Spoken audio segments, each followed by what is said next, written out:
இணைய மோசடிகளுக்கு தொலைத்தொடர்பு நிறுவனங்களை பொறுப்பேற்க செய்யும் அரசாங்கத்தின் முயற்சியை போலீஸ் வரவேற்றுள்ளது.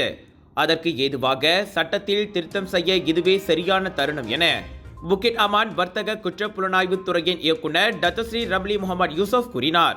மோசடிகள் உள்ளிட்ட குற்ற செயல்கள் அதிகரித்து வருவதால் அதே வேகத்தில் சட்ட அமலாக்கமும் இருக்க வேண்டியது அவசியம் என்றார் அவர்.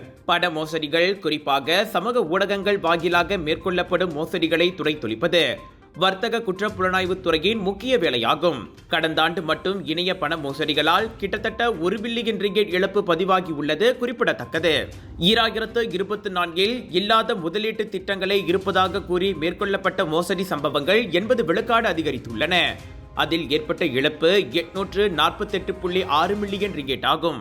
முந்தைய ஆண்டில் அத்தொகை 472.1 மில்லியன் ரிங்கெட்டாக மட்டுமே இருந்தது. இணைய மோசடிகளுக்கு தொலைத்தொடர்பு நிறுவனங்களை பொறுப்பேற்க செய்ய ஏதுவாக சட்ட திருத்தம் செய்வது குறித்து அரசாங்கம் பரிசீலித்து வருவதாக பிரதமர் வெள்ளிக்கிழமையன்று கூறியிருந்தார். மத்திய வங்கியான பேங்க் நகாரா அப்பணிகளை ஒருங்கிணைத்து வருவதாகவும் அது குறித்து தொலைத்தொடர்பு நிறுவனங்களுக்கு தெரிவிக்கப்பட்டிருப்பதாகவும் டத்தோஸ்ரீ அன்வார் கூறினார்.